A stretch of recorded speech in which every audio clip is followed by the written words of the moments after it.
मुकेश चंद्राकर छत्तीसगडचा तरुण आणि निर्भीड असा पत्रकार। मुकेश यांनी लहानपणापासूनच मोठी स्वप्न पाहिली होती। त्यांनी हीच स्वप्न सत्यात उतरवत पत्रकाराची सूत्र हाती घेतली आणि धगधगती मशाल पेटवली।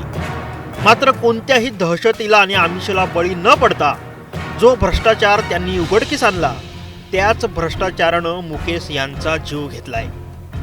मुकेश यांच्यासोबत नेमकं काय घडलं, त्यांची हत्या कोणी केली, हा भ्रष्टाचार कशा संदर्भातला होता, या सर्व प्रश्नांची उत्तरं जाणून घेण्यासाठी हा व्हिडिओ शेवटपर्यंत पहा।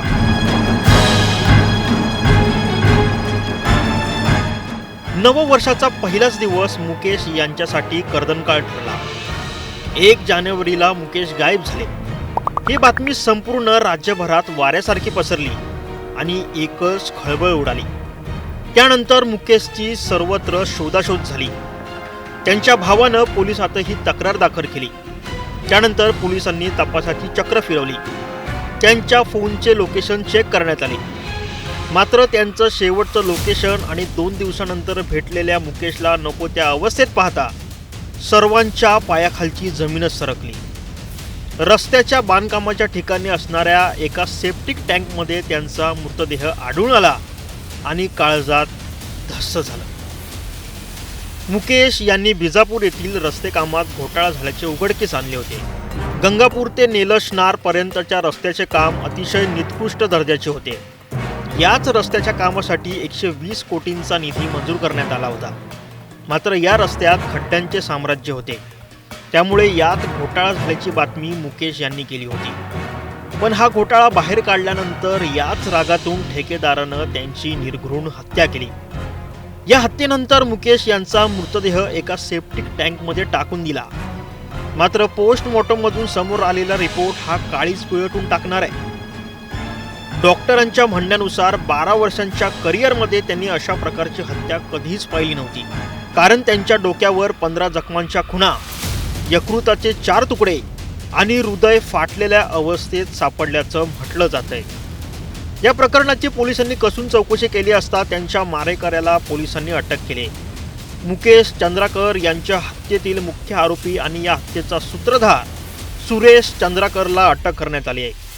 ही घटना उघडकीस आल्यापासून तो फरार होता। SITने रविवारी रात्री उशिरा हैदराबाद येथून त्याला अटक केली।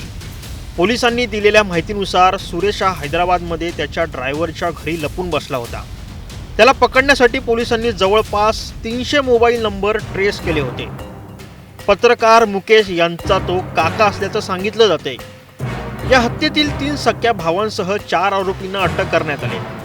याचबरोबर मुख्य आरोपीच्या बेकायदेशीर मालमत्तेवर जिल्हा प्रशासनानं बुलडोझर फिरवलाय। हा सुरेश चंद्रकार कोण, तेही जाणून घेऊयात। खरं तर सुरेश चंद्रकार हा कंत्राटदार आहे। त्याचे धागेदोरे हे राजकारणाशी जोडलेले आहेत। मुकेशने हेच धागेदोरे बाहेर काढल्यामुळं सुरेशला त्याचा राग आला आणि त्यानंतर त्याच्या हत्येचा कट रचला। 1 जानेवारीला मुकेश हे घरीच होते, पण एका व्यक्तीनं त्यांना बाहेर बोलावून घेतलं आणि त्यानंतर मुकेश बेपत्ता झाले। सुरेशने आपल्या बॅडमिंटन कोर्टाच्या आवारात त्याचा भाऊ आणि सुपरवायझरच्या हातून त्याची हत्या घडवली असं सांगितलं जात आहे। कोण होते मुकेश चंद्राकर? मुकेश चंद्राकर यांनी अनेक वृत्तवाहिन्यात काम केलं होतं। तसेच बस्तर जंक्शन नावाचे त्यांचे स्वतःचं YouTube चॅनलही होतं। बस्तर सारख्या नक्षलवादी भागात त्यांनी आजवर न घाबरता वार्तांकन केले होते। एप्रिल 2021 मध्ये नक्षलवाद्यांनी कोब्रा कमांडोचे अपहरण केले असता त्यांना सोडवण्यात मुकेश चंद्राकर यांनी महत्त्वाची भूमिका बजावली होती। त्यांच्या या कामगिरीचे सर्वांनीच कौतुक केले होते।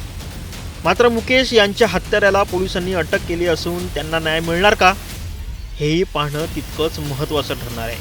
Bureau report, news 18 Lokmat.